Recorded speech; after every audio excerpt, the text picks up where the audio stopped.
Hello अस्सलाम वालेकुम। I hope कि सभी व्यूअर्स ठीक हो गए, अच्छे से हो गए। हाँ देखो बेटा, आज का जो लेक्चर है हमारे पास ये for class eighth learners book 9 mathematics. ठीक है बेटा, शाबाश। और जो चैप्टर नंबर 11 है बेटा,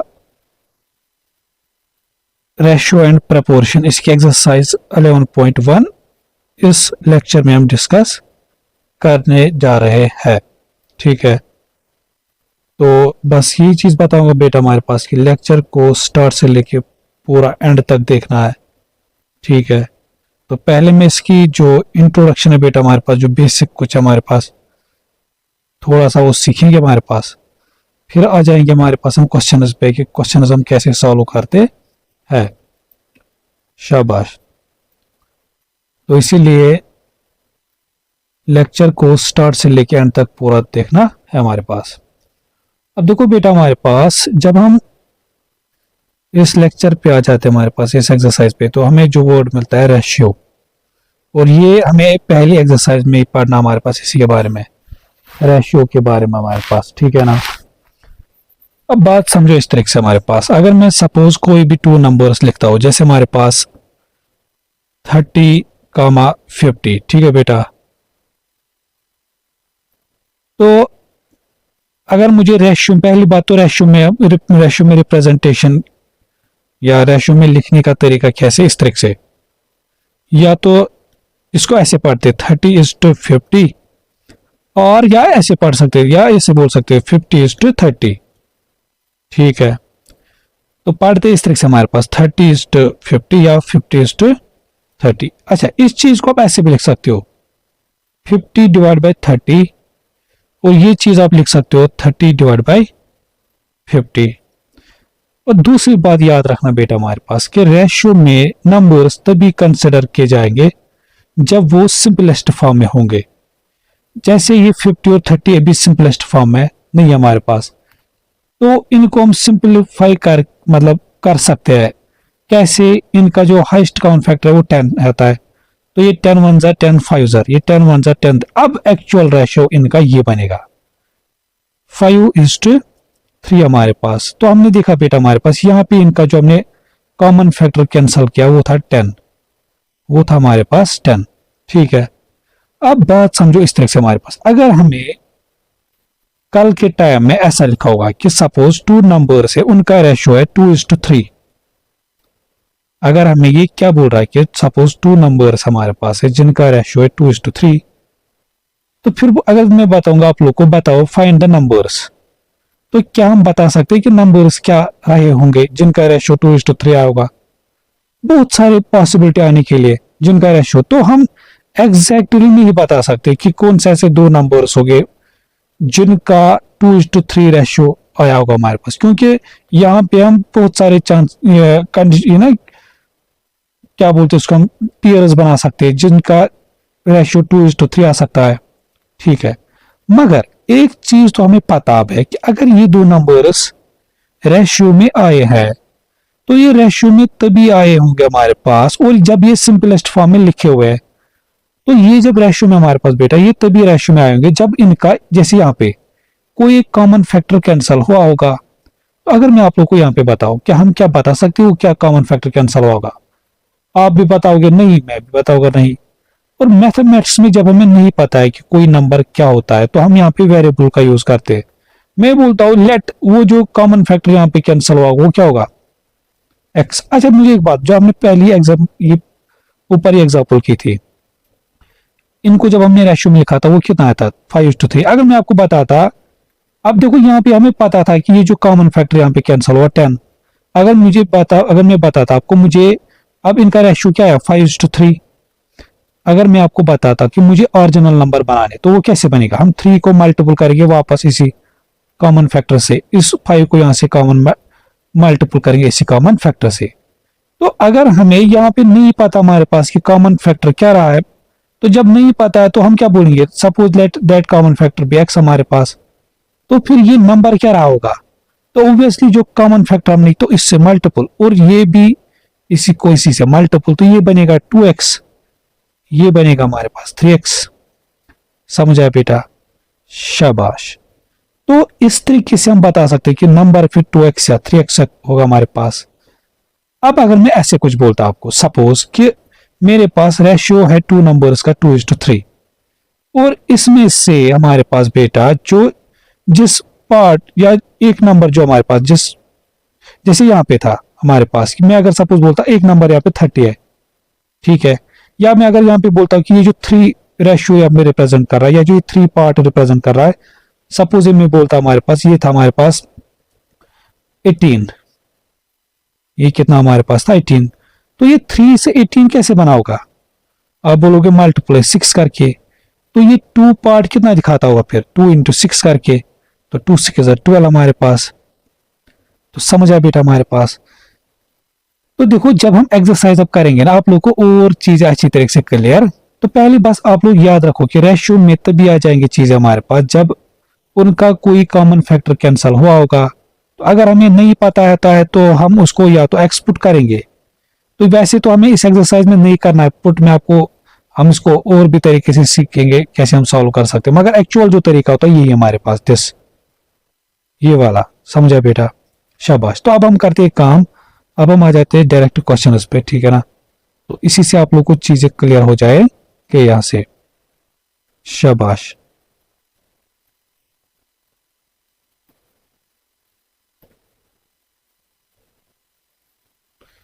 तो देखो बेटा यहां से हमारे पास जैसे क्वेश्चन नंबर फर्स्ट हमारे पास हम पढ़ते हैं कि टू मेक ए केक, पहले इसको मैं यहां से रब करता हूं।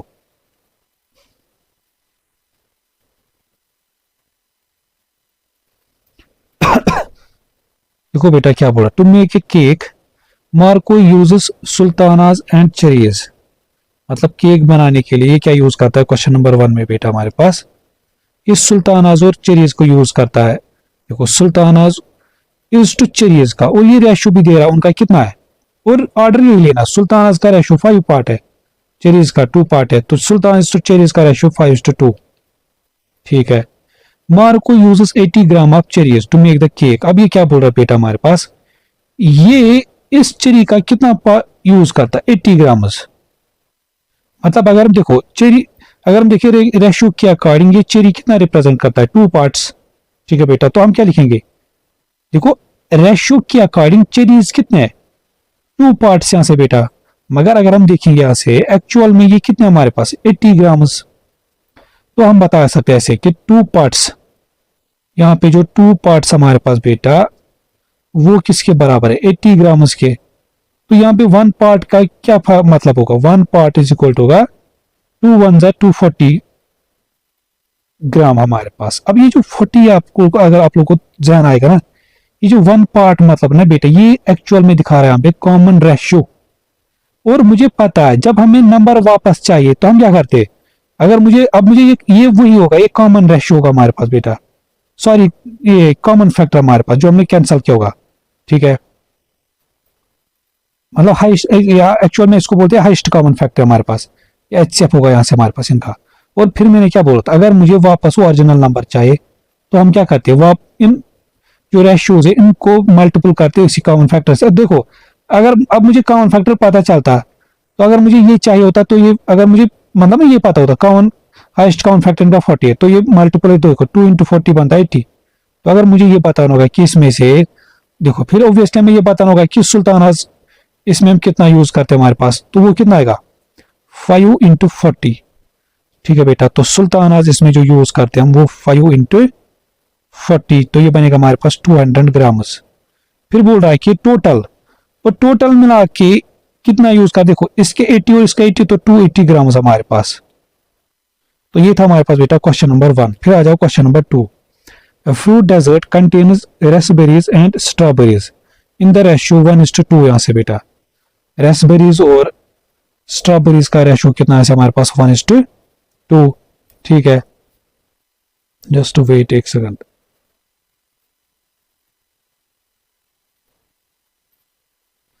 देखो बेटा क्वेश्चन नंबर 2 हमारे पास इस तरीके से कि जो क्या बोलते हैं इसको हम, जो रेस्पबेरीज इज टू स्ट्रॉबेरीज का जो रेशियो गिवन है बेटा वो 1:2, मतलब स्ट्रॉबेरीज के 2 पार्ट्स इसमें और रेसबेरीज के 1 पार्ट इसमें हमारे पास। फिर बोला there are 400 grams of strawberries in the dessert.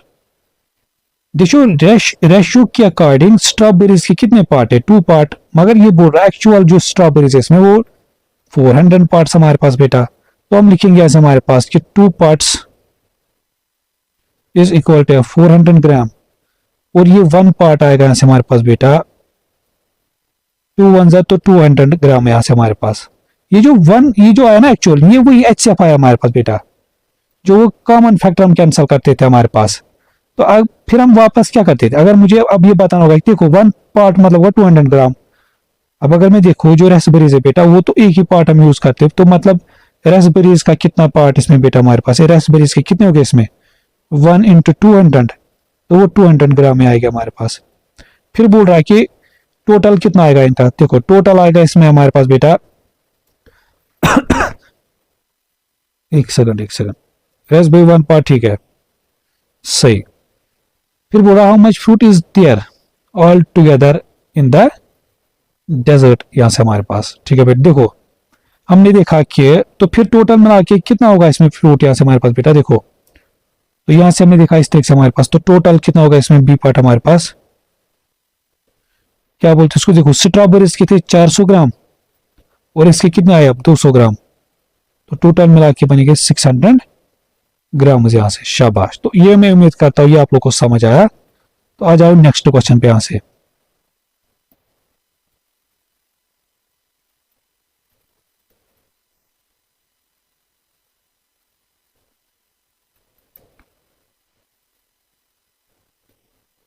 देखो बेटा इसके बारे में क्वेश्चन नंबर 3 और 4।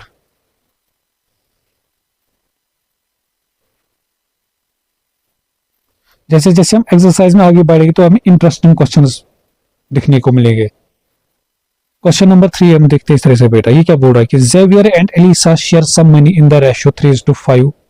देखो बेटा ये बोल रहा है जेवियर और एलिसा, और ऑर्डर ऐसे लेना है Xavier is to Elisa, money को शेयर कर रहे किस में 3:5 के रेशियो में। जेवियर गेट 75 पार्ट्स, मतलब देखो रेशियो के अकॉर्डिंग जेवियर के कितने पार्ट है 3 पार्ट, मतलब यहां पे बोल रहा मगर जेवियर को कितने टोटल मिल रहे $75। तो इसका ए पार्ट हम लिखेंगे बेटा, देखो तो 3 पार्ट्स यहां से हमारे पास बेटा $75 के बराबर, तो 1 पार्ट किसके बराबर आएगा 3 1 जार 3 1 जार 3 2 जार यहां से 3 1 3 5 जार तो 25। फिर बोल रहा है कि how much money does Elisa get, तो इसका मतलब देयरफॉर एलिसा गेट इज, देखो एलिसा को कितने पार्ट मिल रहे थे 5 पार्ट, और एक पार्ट का वैल्यू कितना है 25, तो 5 × 25 तो मैंने उसको मिलेंगे $125 हमारे पास। फिर आ जाओ बी पार्ट पे, what is the total amount of money that they share, तो फिर बोल रहा हमारे पास बेटा कि टोटल मिला के इनको कितना ये टोटल कितना मनी मिल रहा है दोनों को, ये कितने शेयर कर रहे दोनों मिला के, देखो ये 75 प्लस, तो 75 प्लस 125 हमारे पास, तो इस चीज को आप लोग ऐड करोगे। फिर आ जाओ क्वेश्चन नंबर 4 पे। क्वेश्चन नंबर 4 हमारे पास बेटा इस तरीके से कि काया and अकीको share their electricity bill. देखो काया और अकीको, पहले कौन आ रहा है काया इज टू अकीको, जो इलेक्ट्रिसिटी बिल शेयर कर रहे हैं किस रेशियो में 3:5 के रेशियो में। ऑर्डर ऐसे लेना, मतलब जो काया है ये 3 पार्ट शेयर कर रहे हो, अकी का जो 4 पार्ट शेयर कर रहे। फिर बोल रहा है इन जनवरी अकी को पेज 24। देखो बेटा अकी को मतलब वो कितने पार्ट कर रहे हैं 4 पार्ट शेयर, तो ए पार्ट में बोल रहा है बेटा कि एक्चुअल, देखो वो बोल रहा है इन जनवरी अकी को पेज 24 हाउ मच डज काया पे, तो पहले लिखेंगे आप एक पार्ट, देखो 4 पार्ट रेशियो के अकॉर्डिंग अकी को 4 पार्ट्स पे करता, मगर एक्चुअल में कितने डॉलर करता है वो 24, तो मतलब 4 parts is equal 24, 4 1 jar 4 6 jar, तो 1 पार्ट इज इक्वल आएगा $6 यहां से हमारे पास, ठीक है बेटा। तो फिर बोल रहा हाउ मच काया पे, तो काया कितना पे करते हो गया हमारे पास, तो देयरफॉर काया पेज कितना 3 इंटू 6 तो $18 हमारे पास। ठीक है बेटा। How what is there total bill, तो टोटल बिल मिला के तो देखो टोटल बिल बढ़ेगा हमारे पास। देखो ये शेयर कर रहा था 24 और ये 18 और ये इनका टोटल बिल बनेगा हमारे पास। तो आ जाओ फिर नेक्स्ट क्वेश्चन 5 पे यहां से।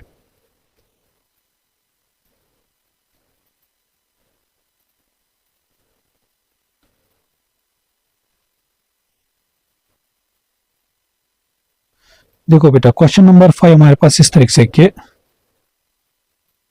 When Jerry makes concrete he uses cement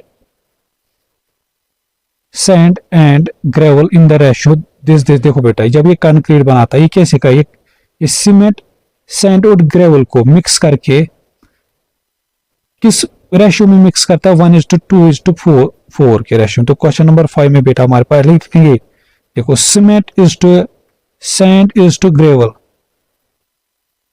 को जिस रेशियो में मिक्स करता है बेटा कंक्रीट बनाने के लिए वो है 1:2:4। और ये आर्डर में देखो मतलब सीमेंट के 1 पार्ट है, सैंड के 2 पार्ट से ऐड करता है और ग्रेवल के 4 पार्ट से ऐड करता है। शाबाश। फिर देखो क्या बोल रहा है, for one wall he uses 15 kg of sand. देखो बेटा ये बोल रहा है हमारे पास कि एक वॉल बनाने के लिए ये कितना केजी सैंड कर रहा है यूज 15 kg। अगर हम देखेंगे रेशियो के अकॉर्डिंग सैंड के कितने पार्ट्स है 2 पार्ट्स। ठीक है बेटा शाबाश। तो यह हमें बताया। फिर बोल रहा है कि ठीक है copy and come the working to answer this question how much cement and gravel does he use. तो फिर हमें बता रहा है कि अगर ये एक वॉल बनाने के लिए 15 kg ऑफ सैंड यूज करता तो फिर बताओ ये सीमेंट और ग्रेवल कितना यूज करता होगा हमारे पास। तो देखो हम देखेंगे कि रेशियो के अकॉर्डिंग सैंड के कितने पार्ट है 2 पार्ट, मगर एक्चुअल में कितना ले रहा है उसका 15 kg हमारे पास। तो ए पार्ट का आएगा इस तरह से हमारे पास कि 2 parts is equal to 15 kg हमारे पास। ठीक है बेटा। तो 1 पार्ट कितने के बराबर आएगा 1 पार्ट आएगा 15 डिवाइड बाई 2 तो आएगा 7.5 kg। तो मुझे एक बात बताओ तो सीमेंट का कितना पार्ट करता था 1 ही है, तो देयरफॉर सीमेंट का कितना यूज करता होगा ये सीधे सीधे यही 7.5 इंटू 1 तो 7.5 kg। अच्छा ग्रेवल का कितना यूज करता होगा, तो ग्रेवल का जो ये यूज करता होगा 4 इंटू 7.5 हमारे पास। ठीक है बेटा। तो ये आएगा हमारे पास 15 तो 30 kg। शाबाश। फिर what is the total mass of concrete he mix. तो टोटल कितना आएगा, टोटल मिला के बनेगा देखो सैंड का करता था 15 kg, इसके क्या बोलते हैं उसको हम सीमेंट के करता है 7.5 kg और इसके कर रहा है 30 kg। तो इनको ऐड करके इसका टोटल आएगा हमारे पास। तो आ जाओ क्वेश्चन नंबर 6 पे।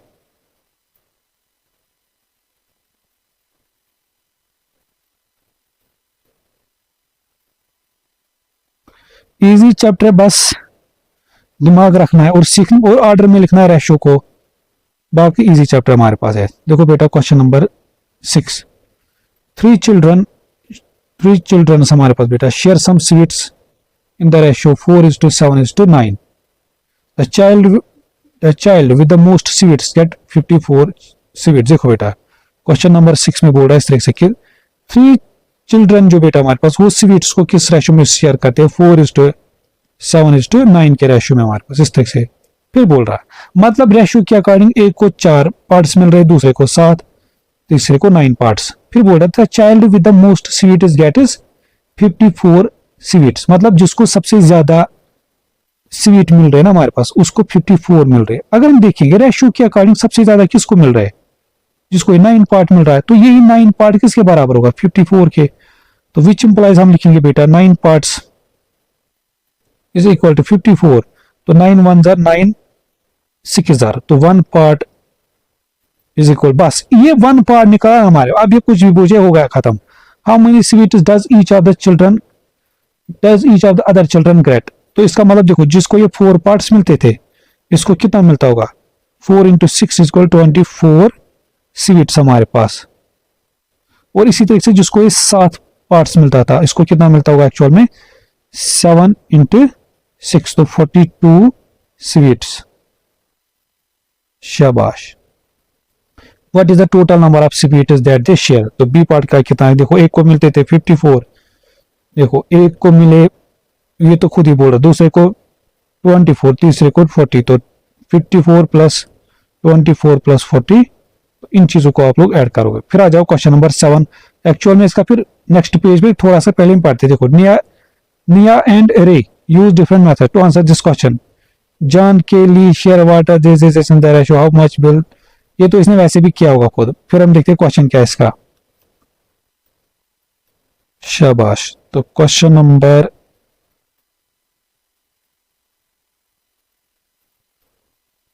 एक सेकंड, ये तो हमारे पास ठीक है, ये वाला।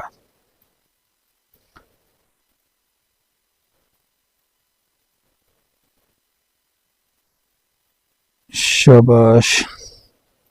अच्छा ये तो इसने खुद किया, मैं बस ये बताना कि क्रिटिक देयर मेथड किसका मेथड अच्छा है, ठीक है, इस तरह से। ठीक है, तो हमारे पास बोल रहा बेटा इस तरह से कि जैसे नई right total number of parts, तो मैं इसको यही पे समझ, देखो अगर मैं दिखाऊं इस तरह से हमारे पास कि अब ये मतलब कुछ ये रेशियो ऐसा आया होगा 2:3:5, और अगर हम देखेंगे इन पार्ट्स का टोटल मिला के कितना आता है 10, इनको ऐड करके कितना आता है 10, और ये फिर हमें क्वेश्चन में अकॉर्डिंग टू क्वेश्चन अगर हम देखें फिर ये क्या बताता होगा, ये बताता होगा, अच्छा ये बताता होगा हमारे पास ये 5 पार्ट्स, ये 5 पार्ट्स इसके बराबर है 36.25, तो यहां से 1 पार्ट कितना निकाल रहा है पहले 7.25, तो 10 पार्ट कितने आएंगे दिस इंटू दिस, तो ये मेथड तो इजी है एज कम्पेयर। देखो इसमें 5 पार्ट्स निकाल, फिर एक एक, फिर इसके अलग, फिर इनको ऐड कर रहा है, ये तो गलत, ये तो इतना परेशानी किसको है। तो इजी मेथड हमारे पास बेटा फर्स्ट वाला है। तो आ जाओ सीधे अब क्वेश्चन नंबर 8 पे। अब हमें इसी चीज पे क्वेश्चन हो गया फर्दर। क्वेश्चन नंबर 8 हमारे पास ऑब्वियसली इसी चीज पे होगा। देखो क्वेश्चन नंबर 8 यहां से, ठीक है।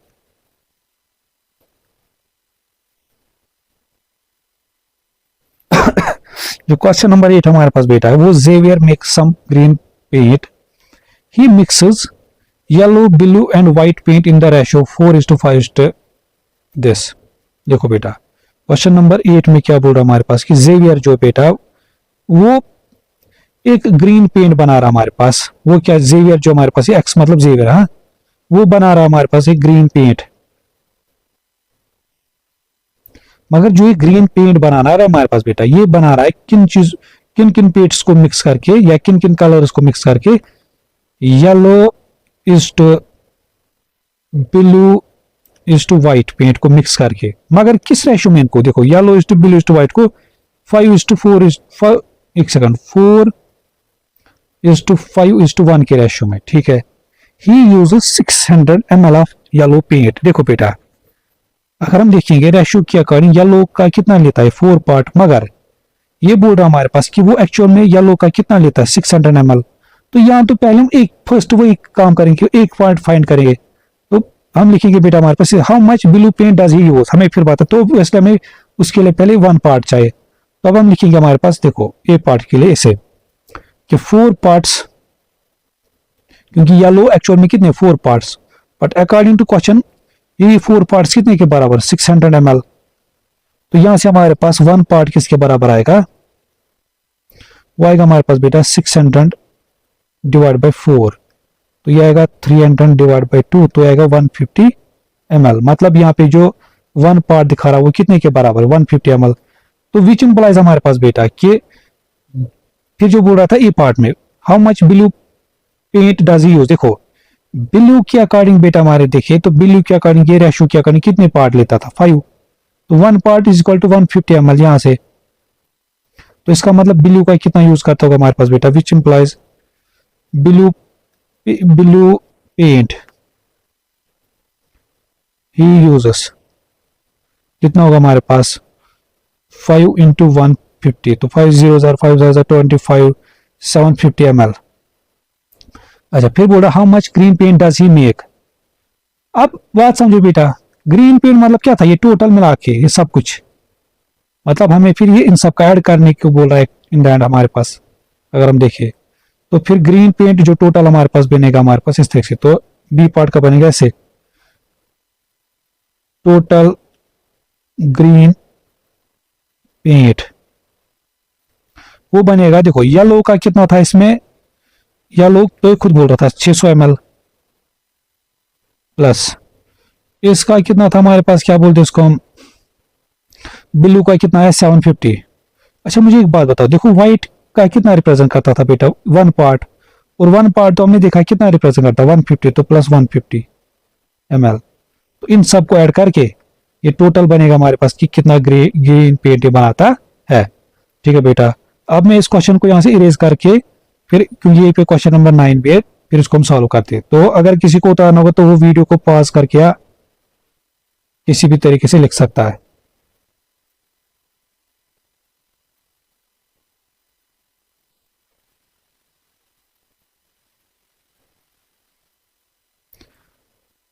देखो बेटा क्वेश्चन नंबर 9 हमारे पास इस तरह से कि the cards show the steps Ahmed used to solve this problem. ठीक है बेटा, यहाँ पे हमें इसने स्टेप्स दिए यहां से, जैसे कि purple gold is made from gold and aluminium. मतलब कुछ मिला के बोल रहा हमारे पास बेटा इस तरह से कि जो पर्पल गोल्ड है, पर्पल गोल्ड है, वो किन दो मेटल्स को मिला के बनाता हमारे पास, एक तो प्योर गोल्ड और एल्युमिनियम को मिला के, मतलब प्योर गोल्ड, ये पर्पल गोल्ड मिला के बनाता है गोल्ड और एल्युमिनियम को मिला के, किस रेशियो में, 4:1 के रेशियो में, ऐसा कुछ। मतलब गोल्ड के कितने पार्ट्स में, 4, एल्युमिनियम का 1 पार्ट।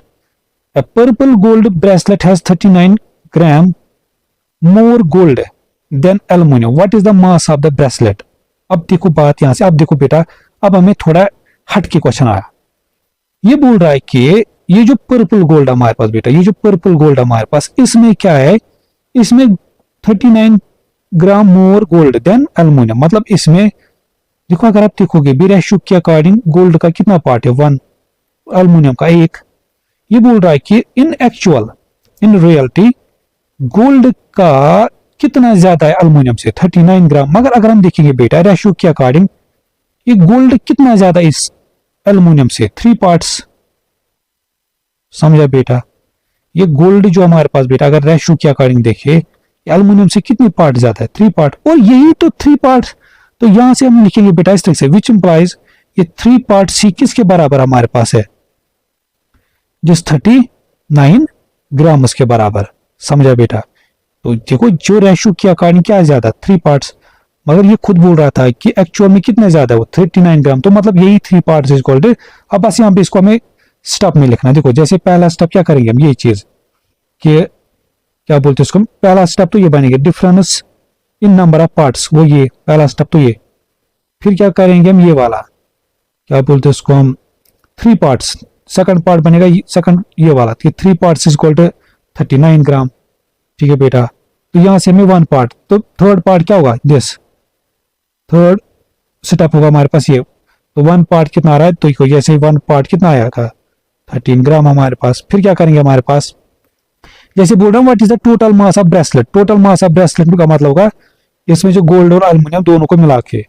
अच्छा फिर हम क्या देखेंगे हमारे पास, जैसे इसमें 4 पार्ट्स कितने बनते हैं, इस ब्रेसलेट में 4 पार्ट्स कितने बनते हैं, 4 पार्ट्स मतलब गोल्ड का कितना पार्ट है इसमें, तो ये 4th स्टेप आएगा। फिर एंड पे करेंगे लास्ट में टोटल, तो ये 5th स्टेप। ठीक है बेटा, क्योंकि एल्युमिनियम का 1 पार्ट है, वो तो हमने देखा 1 पार्ट 13 ग्राम के बराबर है, तो टोटल इसका मास कितना होगा, गोल्ड के 4 पार्ट, तो 52 + 13, तो वो 65 ग्राम हमारे पास। शाबाश। तो अब आ जाओ क्वेश्चन नंबर 10 पे, और अब हमें क्वेश्चन नंबर 10 भी क्या बोलते इसको बेटा, इसी चीज पे मिलेगा।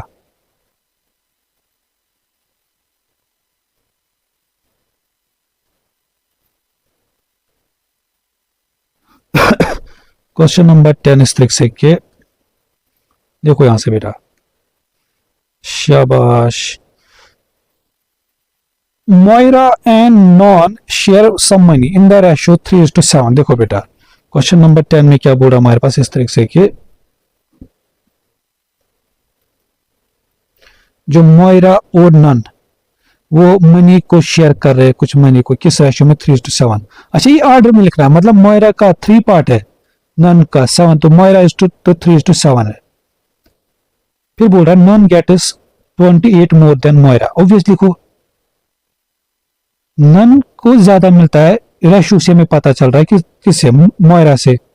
तो कितना ज्यादा रेशो के अकॉर्डिंग, 7 में से 3 तो 4 पार्ट्स, इनका जो डिफरेंस। और वही तो ये बोल रहा है ना हमारे पास, किसको जो ज्यादा मिल रहा है वो $28 है। देखो एक्चुअल में $28 है, रेशो के अकॉर्डिंग इसको कितना ज्यादा मिलता है, 4 पार्ट्स। तो मतलब यही 4 पार्ट्स किसके बराबर हमारे पास बैठा है, 28 के बराबर। तो 1 पार्ट किसके बराबर आएगा, 4 4 7 जार, तो $7। तो 1 पार्ट मतलब $7। फिर बोल रहा है what is the total amount of money that they share. देखो अगर आप देखोगे बेटा, रेशियो के अकॉर्डिंग टोटल मनी कितने है, 10 पार्ट्स। और 1 पार्ट मतलब देखो ए पार्ट का फिर आएगा हमारे पास, 1 पार्ट मतलब 7। और अगर हम देखेंगे टोटल में ये कितने पार्ट्स बनते हैं, 10 पार्ट। तो टोटल मनी बनेगा हमारे पास, टोटल मनी वो आएगा 10 इंटू 7, वो आएगा $70 हमारे पास। ठीक है बेटा। How much money do they each get, हर एक को कितना मिलता, बी पार्ट। ऑब्वियसली हमारे पास बेटा देखो, मोयरा को कितना मिल रहा है रेशो के अकॉर्डिंग, 3 पार्ट। और एक पार्ट कितने के बराबर है, 7। तो इसको मिल रहे $21 हमारे पास। ठीक है बेटा। इसी तरीके से जो नॉन है, रेशो के अकॉर्डिंग इसको 7 पार्ट मिल रहे हैं, और 7 पार्ट, एक पार्ट 7 के बराबर है, तो 7 7 $49। ठीक है बेटा। इनको भी अगर आप ऐड करोगे ये भी 70 आएगा। शाबाश। तो आ जाओ क्वेश्चन नंबर 11 पे। अच्छा साथ साथ में देखो, जो बच्चे इसको देखेंगे ना, आप लोग मुझे बताना कि आप लोग को कैसा अच्छा, मतलब कैसा लगता है, अच्छा कि वो जो मैं व्हाइट बोर्ड पे पढ़ाता हूँ या इस तरीके से, क्योंकि आप लोग को पता है ज्यादातर मैं वैसे ही पढ़ाता था। बट कुछ लेक्चर है जिनको तो, जैसे वो लास्ट एक्सरसाइज इससे पहले जो ग्राफ्स है उसमें तो कुछ गुंजाइश है, इसको तो पढ़ाना है ऐसे। अब देखो बेटा क्वेश्चन नंबर 11 यहाँ से, work with a partner to answer this question. 2 numbers are in the ratio 2:3.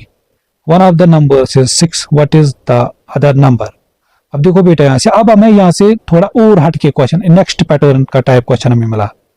देखो जैसे हमारे पास बेटा बोल रहा है कि 2 numbers का रेशियो क्या है, 2:3। सपोज मैं लेता हूँ कि 2 numbers भी x एंड y, x:y का रेशियो कितना है, 2:3। ठीक है।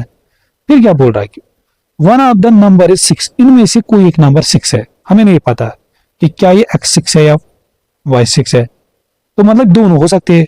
What is the other number, मतलब अगर एक नंबर 6, तो अब हमें क्या करना पड़ेगा, एक कंडीशन में हमें ये जो x को मानना पड़ेगा 6, और दूसरे कंडीशन में हमें ऑब्वियसली y को मानना पड़ेगा 6। इसीलिए बोल रहा है कि how many possible answers are there to the question. तो इसीलिए इसमें एक से ज्यादा आंसर्स आएंगे हमारे पास। ठीक है बेटा। तो पहले सपोज मैं बोलता हूं लेट, जो हमारे पास कि ये 2 पार्ट्स, लेट हमारे पास, मैं बोलता हूं कि सपोज यही लेट, या इस तरह से let x is equal to 6। तो इसका मतलब रेशियो के अकॉर्डिंग x कितना है फिर, 6 2। तो विच इंप्लाइज हम बोलेंगे कि 2 पार्ट्स इज इक्वल टू 6। तो 1 पार्ट कितना के बराबर, 2 1 2 3। तो देयरफॉर नंबर क्या बनता होगा, देयरफॉर उस टाइम जो नंबर्स हो गया हमारे पास, नंबर्स आर, एक तो 2 इंटू 3 वो आएगा 6, और दूसरा कितना होगा हमारे पास, 3 इंटू 3 वो आएगा 9। तो उस टाइम जो नंबर्स हो गए 6,9 हमारे पास। ठीक है बेटा, 6,9। अच्छा ये तो हो गया कंडीशन फर्स्ट। फिर देखो दूसरी कंडीशन इसकी, कि अब मैं बोलता हूं कि let y is equal to 2 6। तो अगर मैं देखूं यहां से बेटा, हमारे पास y का रेशियो कितना है, 3 पार्ट्स। तो इसका मतलब यही 3 पार्ट 6 के बराबर है, यही 3 पार्ट्स। तो विच इंप्लाइज में लिखूंगा कि 3 parts is equal to 6, which implies देखो ये 3 1 jar 3 2 jar, which implies 1 part is equal to आएगा 2। 1 पार्ट इज इक्वल टू 2 यहां से हमारे पास बेटा। अच्छा अगर ये 1/2 के बराबर है, देयरफॉर नंबर्स आर हमारे पास, एक नंबर क्या हो देखो, तो वो होगा 2 इंटू 2 4, और दूसरा जो नंबर होगा हमारे पास 3 इंटू 2 वो होगा हमारे पास 6। तो ये 2 कंडीशन बन जाएगा इसमें बेटा, या तो 6,9 नंबर्स है या 4,6 हमारे पास इसमें नंबर्स। तो ये मैं उम्मीद करता हूँ एक कंडीशन में इसको मान के लिए चलना है 6 और दूसरी कंडीशन में इस नंबर को मान के लिए चलना है 6। और अब देखो अब हमें इस क्वेश्चन पे ऑब्वियसली दो तीन इस टाइप के 2-3 क्वेश्चन और होंगे हमारे पास, तो टेंशन नहीं लेना अगर किसी को नहीं समझ आएगा। एक सेकंड, ये तो हमारे पास क्वेश्चन नंबर 11। अब आ जाओ क्वेश्चन नंबर 12 पे।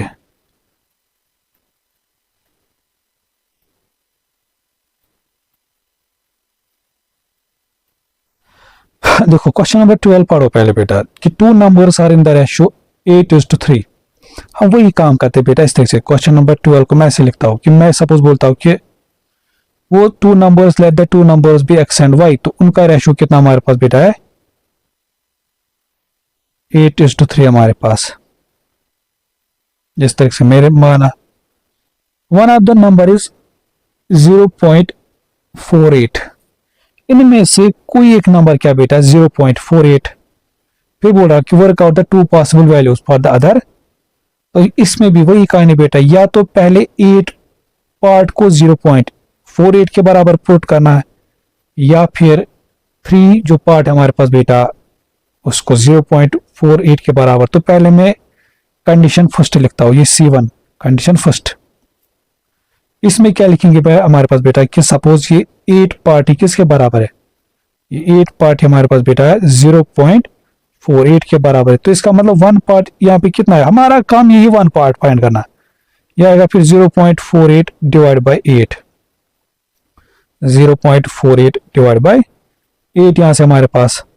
तो इसको अगर मैं डिवाइड करूं तो बनेगा 0.24 डिवाइड बाई 4, 4 1 जार 4 6 जार, तो 0.06 आएगा इसका आंसर। ठीक है, तो 1 पार्ट इसका मतलब इस टाइम कितना है 0.06 यहां से।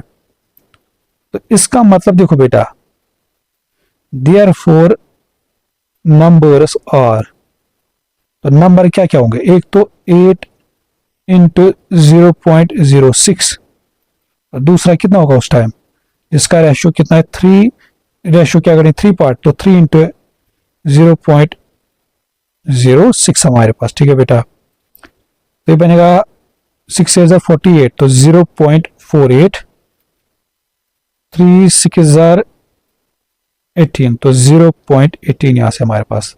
तो या तो ये कंडीशन है बेटा, या तो नंबर सी हमारे पास 0.48 मतलब ये x होगा, फिर इस टाइम ये y होगा।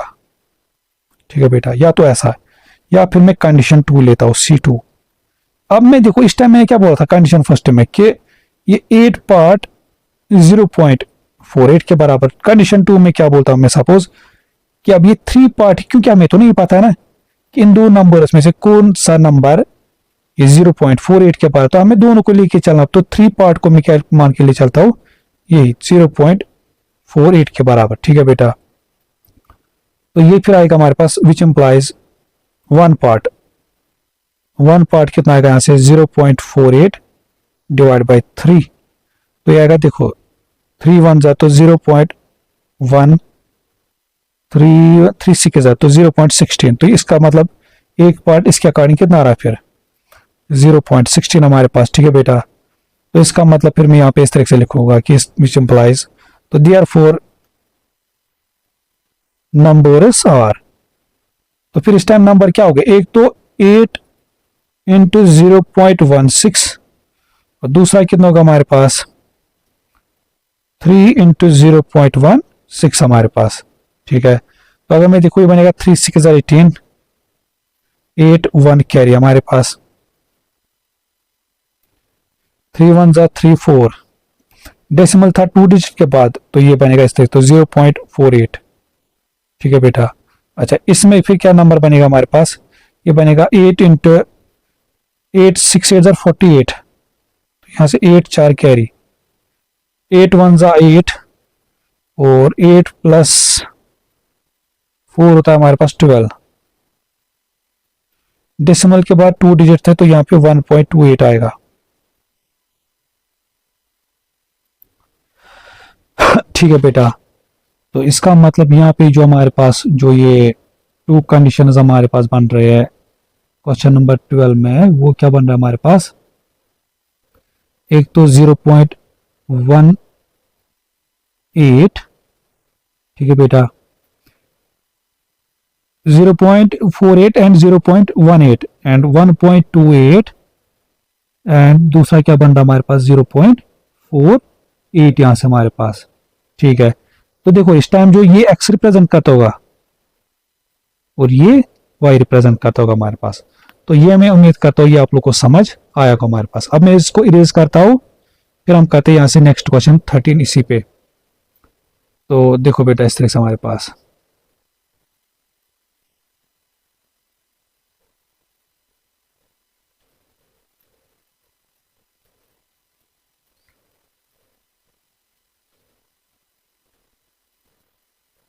Question number 13।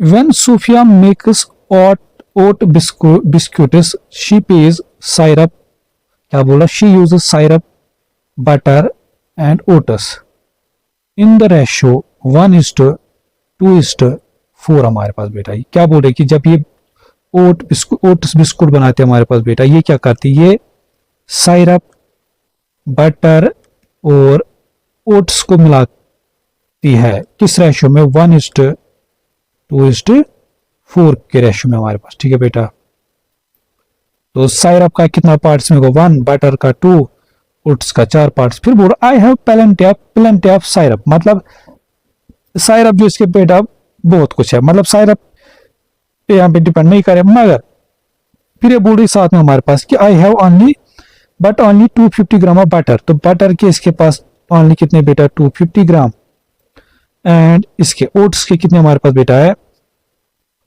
ओट्स के इसके टोटल पास है 440 ग्राम। ठीक है, अब बात समझो बेटा, हमें क्या बोल रहा है कि Sophia mix as many oat biscuits as she can with this ingredients, मतलब वो जितना हो सके उतनी ओट बिस्कुट बनाते हमारे पास इन इंग्रेडिएंट्स को यूज करके। How much of each ingredient does she use, show your, तो हमें बताए कि वो फिर इनमें से कितना इंग्रेडिएंट यूज करती है हमारे पास। ठीक है बेटा, देखो अब बात समझना बेटा इस तरह से, अगर हम देखेंगे रेशियो के अकॉर्डिंग बिस्कुट्स के कितने पार्ट्स है 2, ठीक है, और ओट्स के कितने पार्ट्स है 4, और एक्चुअल में बिस्कुट कितने ग्राम है हमारे पास। ठीक है बेटा, जो बट ऑनली 250 बटर, इन्हें क्या बिस्कुट नहीं, सॉरी ये बटर है, मैं क्या बोल रहा हूँ, बटर। ठीक है, तो बटर जो हमारे पास बेटा 2 पार्ट्स है, तो ओट्स के कितने 4 ग्राम। तो अगर हम देखेंगे एक्चुअल बटर के कितने 250 ग्राम और ओट्स के 440 ग्राम, तो इसका मतलब ये 2 पार्ट्स रेशियो क्या करें 2 पार्ट, एक्चुअल में कितना बटर है 250, तो ये 2 पार्ट्स इज इक्वल टू 250 ग्राम। तो यहां से 1 पार्ट किसके बराबर आएगा, 2 1 तो 125 ग्राम मुझे हमारे पास। तो इसका मतलब यहां से इसके अकॉर्डिंग देखिए 1 पार्ट तो इतना आ रहा है। ओट इसके अकॉर्डिंग देखिए हमारे पास बेटा, तो ओट इसके अकॉर्डिंग कितने पार्ट्स है 4, तो 4 पार्ट्स, इसको तो 4 पार्ट्स फिर किसके बराबर है 440 ग्राम। तो 1 पार्ट यहां से कितना आएगा, देखो ये 4 1 तो 110 ग्राम। अब यहाँ पे आप लोगों को थोड़ा सा दिमाग लगाना है। देखो बेटा, हमें इसने क्या बताया, हमें इसने ये बताया कि जो हमारे पास साइरप है वो तो बहुत ही, मतलब वो बहुत ज्यादा, मतलब अनलिमिटेड है ऐसा कुछ। ठीक है, अब अगर हम देखेंगे हमारे पास बटर का 1 पार्ट, मतलब बटर के अकॉर्डिंग 1 पार्ट कितना 125 ग्राम, और ये ओट्स के अकॉर्डिंग 1 पार्ट कितना 110 ग्राम। अब हमें चूज करना है कि अब हम कौन सा ले, क्या हम 1 पार्ट अकॉर्डिंग टू ओट्स ले या 1 पार्ट अकॉर्डिंग टू 125 ग्राम ले हमारे पास। देखो बेटा बात समझो, साइरप चाहे कितना भी हो हमारे पास, क्या उससे फर्क पड़ेगा, अगर यहां से जब बटर खत्म हो गए तो उसका क्या फायदा हो, होने दो कितना भी साइरप हो। तो मतलब बिस्कुट बनाने के लिए हमें तीनों चीजों का जरूरी है, तीनों चीजों का जरूरी है हमारे पास बेटा। देखो जब आप, ये आप लोग को, मतलब इस क्वेश्चन में थोड़ा सा आप लोगों को डीप में जाऊंगा हमारे पास कि जब भी हमें कोई चीज बनाना होता है ना बेटा, वो अगर सपोज हमारे पास दो तीन चीजों से मिक्स करके बनता है, तो वो कितना बनेगा वो ऑलवेज डिपेंड करता है कि हमारे पास सबसे कम कौन सा है, कि हम कितना बना सकते हैं। वो डिपेंड ऑलवेज, कोई कितना ज्यादा उस पर नहीं करता है डिपेंड, कि कोई चीज कितना कम है। ऑलवेज जो चीज हम बनाएंगे बेटा हमारे पास, वो इसी चीज पे डिपेंड करता है कि कोई चीज कितना। ये चीज आप लोग को एक कंसेप्ट आता है केमिस्ट्री में भी, जिसको हम लिमिटिंग रेजेंट बोलते हैं। लिमिटिंग रेजेंट बोलते हैं। मैं आप लोग को एक इक्वेशन रिएक्शन के थ्रू समझाता हूँ बेटा। हमारे जैसे मैग्नीशियम रिबन होते हैं हमारे पास बेटा, जब इसको बर्न करते इन प्रेजेंस, ऑब्वियसली ऑक्सीजन के प्रेजेंस में हुआ, तो यहां से मैग्नीशियम ऑक्साइड बनता है। ठीक है, अब मुझे एक बात बताओ बेटा, ये ऑक्सीजन तो अनलिमिटेड है एयर में, अब ये मैग्नीशियम ऑक्साइड कितना बनेगा? ये क्या इस चीज पे डिपेंड करेगा कि ऑक्सीजन कितना है? नहीं, ये डिपेंड करेगा कि हमारे पास मैग्नीशियम कितना है। जितना मैग्नीशियम ज्यादा, उतना वो ऑक्सीजन के साथ ज्यादा रिएक्ट हो, तो उतना यहाँ से मैग्नीशियम मैग्नीशियम ऑक्साइड ज्यादा बनेगा हमारे पास। तो यहाँ पे जो ये देखो, इसको बोलते हैं, इनको बोलते हैं रिएक्टेंट्स, जो रिएक्ट करते हैं, इसको बोलते हैं प्रोडक्ट। यहाँ से बेटा हमारे पास, तो यहाँ से जो हमारे पास बेटा ये प्रोडक्ट बनता है ना, ये डिपेंड करता है कि इसमें से देखो, ऑब्वियसली आप मैग्नीशियम कितना भी ले लो, वो हमेशा ऑक्सीजन से कम ही हो। क्या ऑक्सीजन खत्म होगा यहाँ पे? आप कितना भी नहीं। तो इसका मतलब यहाँ पे जो हमेशा कम रहेगा ना, वो कौन सा रहेगा? This magnesium.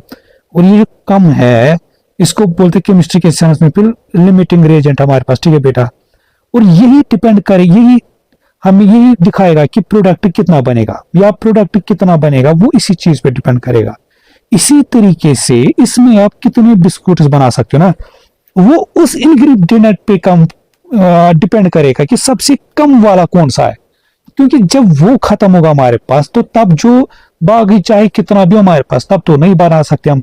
तो इसका मतलब यहाँ पे जो हमारे पास बेटा जो 1 पार्ट लेंगे हमारे पास, वो 1 पार्ट 125 ग्राम नहीं लेंगे हम, वो 1 पार्ट 110 ग्राम लेंगे हमारे पास। तो ये मैं उम्मीद करता हूं कि ये अब आप लोग को समझ आया होगा हमारे पास। तो इसका मतलब बेटा हमारे पास कि यहाँ पे जो 1 पार्ट हम चूज करेंगे ना, वो होगा हमारे पास कि 110 ग्राम हमारे पास। ठीक है, तो इसका मतलब हमारे पास बेटा फिर जो बोर्ड हमारे पास कि सोफिया में सीखे how much of each ingredient does she use. तो ईच इंग्रेडिएंट फिर कितना यूज करते होगी? तो फिर जो साइरप का जो यूज करते होगे हमारे पास बेटा, साइरप क्या कहानी कितना था?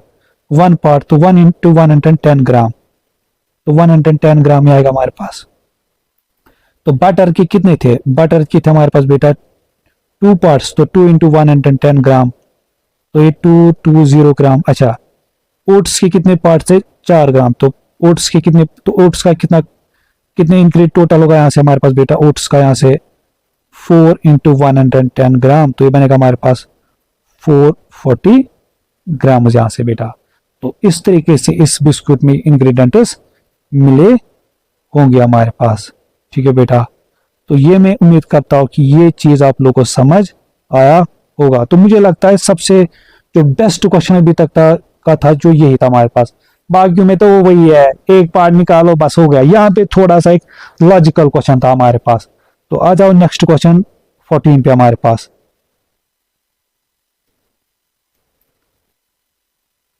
Question number 14 and 15। ठीक है,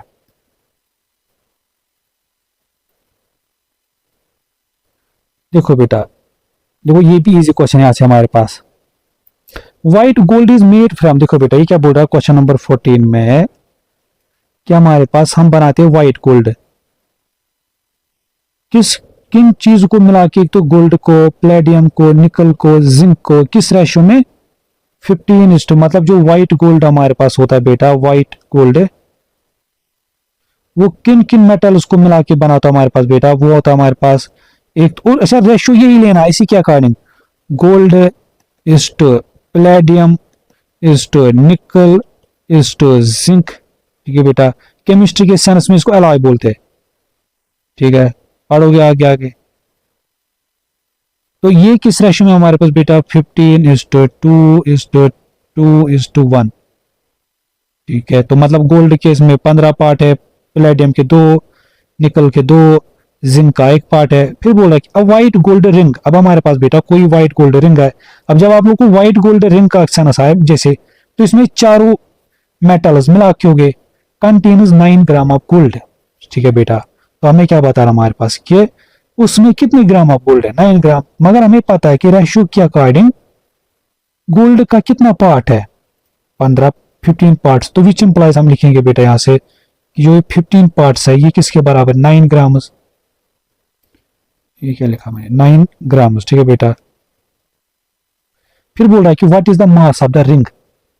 हमें क्या बता रहा है बेटा कि हमें इस पूरे रिंग का मास फाइंड करना। देखो हमें अब यहाँ पे एक एक करने के लिए जरूरत नहीं है हमारे पास, हम देखेंगे रेशियो के अकॉर्डिंग इस रिंग का या इस रिंग में टोटल कितने पार्ट्स आते हैं इनके। देखो ये 15 + 20 तो ये 20 पार्ट्स आते हैं।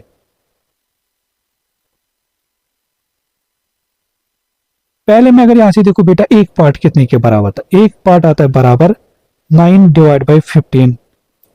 ऑब्वियसली देखो ये 9 था इधर, ये 15, तो ये डिवाइडर ग्राम यहां से, तो मतलब 1 पार्ट इज। मगर हमें कितने पार्ट का देखना है, हमें पूरे रिंग का देखना है। पूरे रिंग में जो इनका जो रेशियो क्या करें कितने पार्ट्स आते हैं, 20 पार्ट्स।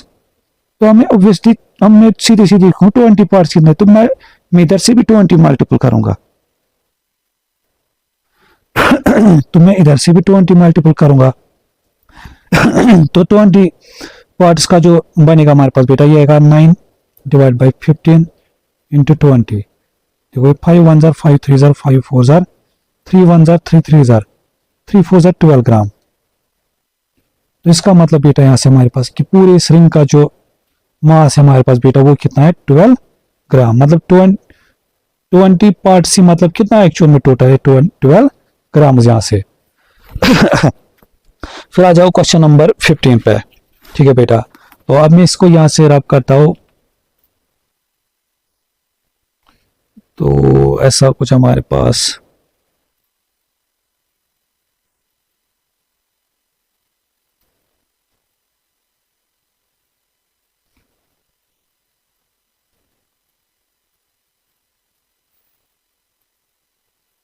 देखो बेटा क्वेश्चन नंबर 15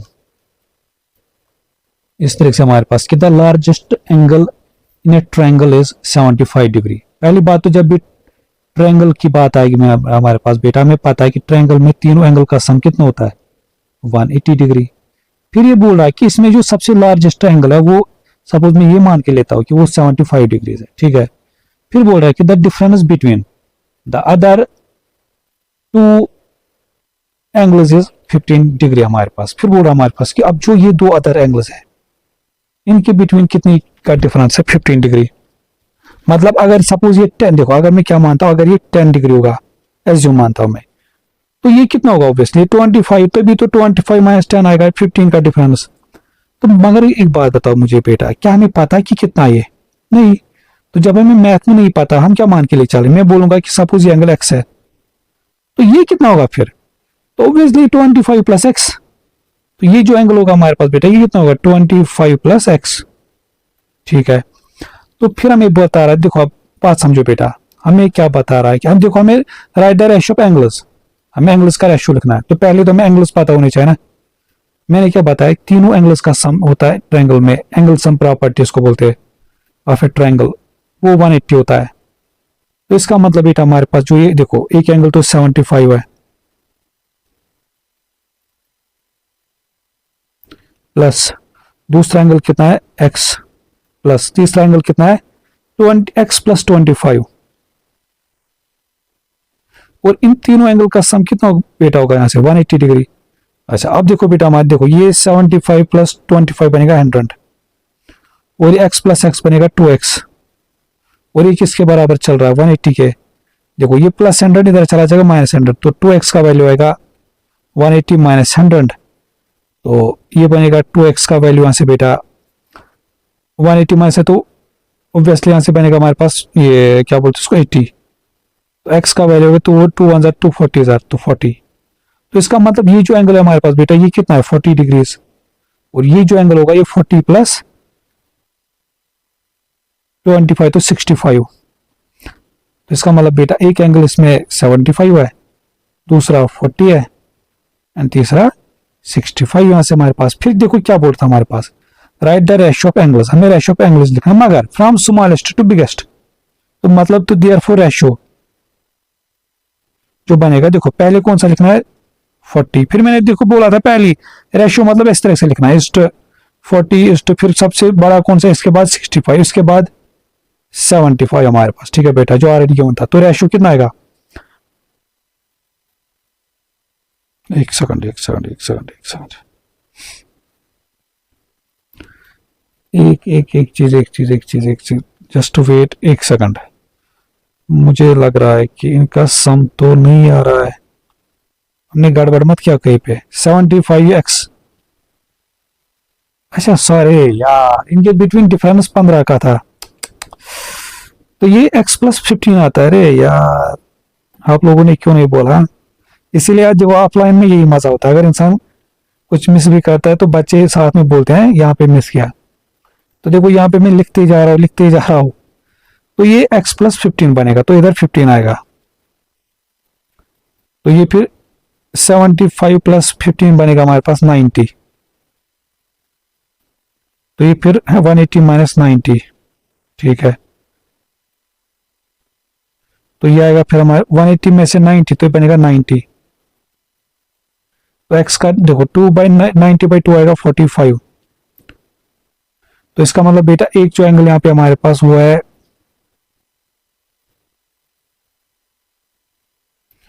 जो ये एंगल हमारे पास ये तो 45 है, और ये जो एंगल हमारे पास था x प्लस 15, ये आएगा हमारे पास, क्या बोलते इसको हम, 60 डिग्रीज।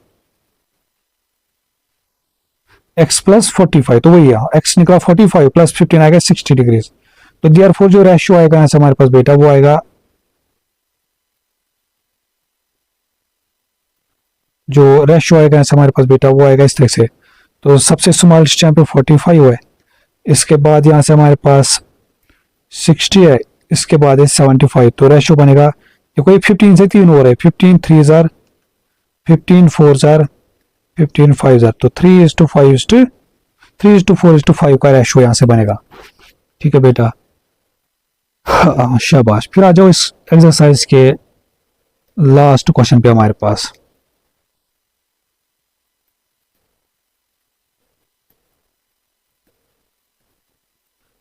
देखो बेटा इस तरीके से हमारे पास जो क्वेश्चन नंबर 16 हमारे पास ऐसा कुछ है, the table shows the child to staff ratios in kindergarten, it also shows the number of children in each age group. मतलब ऐसा कुछ बेटा, देखो यहाँ पे एज ऑफ चाइल्ड है, यहाँ पे चाइल्ड टू स्टाफ रेशियो है, यहाँ पे नंबर ऑफ चिल्ड्रन दिया है। मतलब ऐसा कुछ देखो, जैसे अप टू 18 मंथ्स के जो बच्चे होता है ना, ये ऐसे समझो बेटा हमारे पास, जैसे किसी में चाइल्ड इज टू स्टूडेंट का रेशियो होता है 30:1, मतलब 30 बच्चों को एक स्टूडेंट टीचर पढ़ाता है, या कहीं पे 20:1। तो यहाँ पे लिख रहा है हमारे पास बेटा 3:1, मतलब 3 बच्चों के लिए एक स्टाफ टीचर है, एक स्टाफ है। 3:1 के मतलब क्या होगा कि अगर 3 बच्चे है तो एक टीचर या एक स्टाफ होगा। तो इसका मतलब अगर 6, अगर सपोज अगर 4 होगा तो हम क्या लेंगे, फिर देखो उस एक के लिए फिर ऐड करना पड़ेगा, तो मतलब फिर 2 लेने, तो मतलब अगर 6 है, 4 है, 5 है, 6, तो फिर 2 टीचर लगेंगे। अब मुझे एक बात बताओ बेटे, अब देखो इसको हम लॉजिकली करेंगे यहाँ से। अगर यहाँ पे बोल रहा है कि इसमें टोटल कितने चिल्ड्रन है, 10, ठीक है बेटा। अगर 3 बच्चों के लिए एक टीचर लगता है तो 10 बच्चों के लिए कितना लगेगा, देखो ऑब्वियसली 9 बच्चों के लिए तो 3 लगते हैं, मगर एक बच्चा तो बचेगा, तो उस बच्चे के लिए भी हमें एक लाना पड़ेगा, मतलब एक उसको वो ऐड करना पड़ेगा हमारे पास। तो मतलब इनके लिए कितने बच्चे इनके लिए कितने लगेंगे, 4 टीचर्स, ठीक है बेटा। अब देखो इसके अकॉर्डिंग जो सेकंड दिस, जो बच्चे 18 मंथ्स टू 3 इयर्स के, इनका जो चाइल्ड टू स्टाफ रेशियो 4:1, मतलब इनमें क्या हमारे पास कहानी कि इनमें क्या, अगर 4 बच्चों के लिए एक टीचर है, 4 बच्चों के लिए एक टीचर हमारे पास। अब देखो इसमें टोटल चिल्ड्रन कितने, 18, ठीक है। अगर हम देखेंगे यहां से बेटा हमारे पास कि 4 बच्चों के लिए एक क्या बोलते उसको हम, टीचर या स्टाफ लगेगा, तो 4 4 होता है 16, तो मतलब 16 के लिए तो सीधे सीधे 4 टीचर्स या 4 स्टाफ मेंबर्स। तो फिर बच्चे कितने हो गए, 16, 18 में से 2, तो तो उन दो के लिए भी तो अलग एक लाना पड़ेगा। तो टोटल कितने बने यहाँ से हमारे पास 5। समझा बेटा। फिर आ जाओ 8:1 का केस, जो थर्ड ये वाला है, 3 years to 5 years। यहाँ पे क्या चाइल्ड टू स्टाफ रेशियोज 8:1, मतलब 8 बच्चों के लिए यहाँ पे एक स्टाफ रिक्वायर है। ठीक है, तो मुझे एक बात बताओ, 15 मतलब क्या होगा? देखो 8 बच्चों के लिए तो एक स्टाफ लगेगा, फिर बचेगी कितने 7, तो उनके लिए तो एक और लाना पड़ेगा। तो टोटल मतलब यहाँ पे कितने 5 इन 15 के लिए लगेंगे दो स्टाफ या 2 टीचर्स। फिर जो 5 से लेके 7 इयर्स के बच्चे, उनका चाइल्ड टू स्टाफ रेशो क्या है 14:1। मतलब जो अब थोड़े से जो बड़े बच्चे हैं उनमें क्या है कि वहां पे 14 टीचर्स के लिए एक स्टाफ मेंबर काफी है। तो अगर यहाँ पे अगर 24 है, देखो 14 के लिए तो एक लगेगा, तो फिर बचे जो हो गया हमारे पास एग्जैक्ट अगर देखिए 28 बनता 2 के लिए, मतलब जो 2 टीचर्स लगते 28, मगर ऑब्वियसली 14 से अब ज्यादा ही है, तो उस जो ज्यादा है उनके लिए एक और मेंबर लाना पड़ेगा। तो यहाँ पे भी कितने लगेगी 2। तो इसका मतलब देयरफॉर टोटल जो स्टाफ, अच्छा। और फिर देखो क्वेश्चन के बाद क्या बोल, at the kinder there are 4 rooms. ठीक है, Erin thinks that 12 members of staff are needed to look after the children in this kindergarten। जो Erin बोल रहे कि वो बोल रहे कि इनको कितने मेंबर्स लगेंगे, टोटल 12 मेंबर्स। तब हम देखेंगे अकॉर्डिंग हमें कितने आए, 4 + 5 + 2 + 2, तो आएगा 9 + 13। तो इसका मतलब 13 मेंबर्स इनको लगेंगे यहाँ से मेरे बेटा, 13 मेंबर्स यहाँ पे जो स्टाफ मेंबर्स यहाँ पे लगेगा यहाँ से हमारे पास। और यहाँ पे अगर आप देखोगे इसने हिंट भी दिया है, the child staff ratio shows the maximum number of children allowed in the room for each member of staff, so a ratio of 3:1 shows that there can be no more than 3 children for 1 member of staff। मतलब अगर 3:1 दिखा रहा है बेटा, इसका मतलब एक teacher के लिए, एक स्टाफ के लिए मैक्सिमम 3 बच्चे होने चाहिए। ठीक है, जैसे हमने फर्स्ट में देखा 18 आते थे, 18 ये ना 10 बच्चे आते थे, तो 9 बच्चों के लिए तो एग्जैक्ट 3 टीचर बैठते थे, मगर जो एक इंक्रीज होगा उसके लिए फिर एक और लाना पड़ेगा, तो मतलब वहां पे 4। तो इस तरह से हमने देखा कि टोटल कितने मेंबर्स लगेंगे 13 मेंबर्स। ठीक है बेटा, तो जो ये एरिन थी बेटा हमारे पास ये रॉन्ग थी हमारे पास। तो ये मैं उम्मीद करता हूँ कि बेटा ये जो लेक्चर था हमारे पास ये आप लोग को समझ आया होगा। ठीक है ना, और बस इन द एंड यही चीज बताओगा बेटा कि अगर आप लोग को लेक्चर से कुछ हेल्प मिलती होगी हमारे पास, तो इसको ज्यादा से ज्यादा शेयर करना है, सच दैट कि ये बाकी बच्चों तक भी पहुंचे हमारे पास। और साथ साथ में कमेंट, जब भी लेक्चर देखा करोगे तो कमेंट में जरूर बताया करो कि कैसा लगा। ठीक है ना, और साथ में ये भी चीज बताना कि आप लोगों को कैसा लगता है, मतलब अच्छा कैसा लगता है आप लोगों को। क्योंकि देखो इन द एंड जो देखो मैं अगर चाहे सपोज कुछ मेरे अकॉर्डिंग अगर मैं कुछ करूँ तो मुझे चाहे वो सही लगे गलत लगे, मगर मुझे जो चलना है वो अकॉर्डिंग टू बच्चों के अकॉर्डिंग ओब्वियसली, क्योंकि मेरी रियल ऑडियंस स्टूडेंट्स है। तो जैसे कोई जज होता है ना किसी का, जो उसको बताता है कि आप ये गलत कर रहे हो ये सही कर रहे हो, तो इसी तरीके से मेरी जो रियल ऑडियंस है वो आप बच्चे हो। तो अगर जिस हिसाब से आप बोलोगे तो उसी हिसाब से मैं भी कोशिश करूंगा चलने की। ठीक है ना, तो अगर आप लोग को लगता होगा कुछ, आप लोग विदाउट टेंशन बता सकते हो कि आप लोग को कैसा लगता है, अच्छा ऐसे पढ़ाना या वैसे व्हाइट बोर्ड पे। मगर कुछ ऐसी चीजें जिनको मुझे ऐसे ही पढ़ाना पड़ेगा इसमें, जैसे ये टॉपिक था, देखो इसके लिए मुझे चॉइस था, मैं इसको ऐसे भी पढ़ा सकता था और मैं इसको बोर्ड पे भी पढ़ा सकता, बट जो खासकर जो ग्राफिकल वर्क होते हैं उनमें उसमें तो कोई कंडीशन ही नहीं, वो तो ऐसे ही पढ़ाना ही पड़ेगा हमारे पास। तो चलो फिर बेटा मिलते हैं नेक्स्ट लेक्चर में, तब तक के लिए टेक केयर, गुड बाय, अल्लाह हाफिज।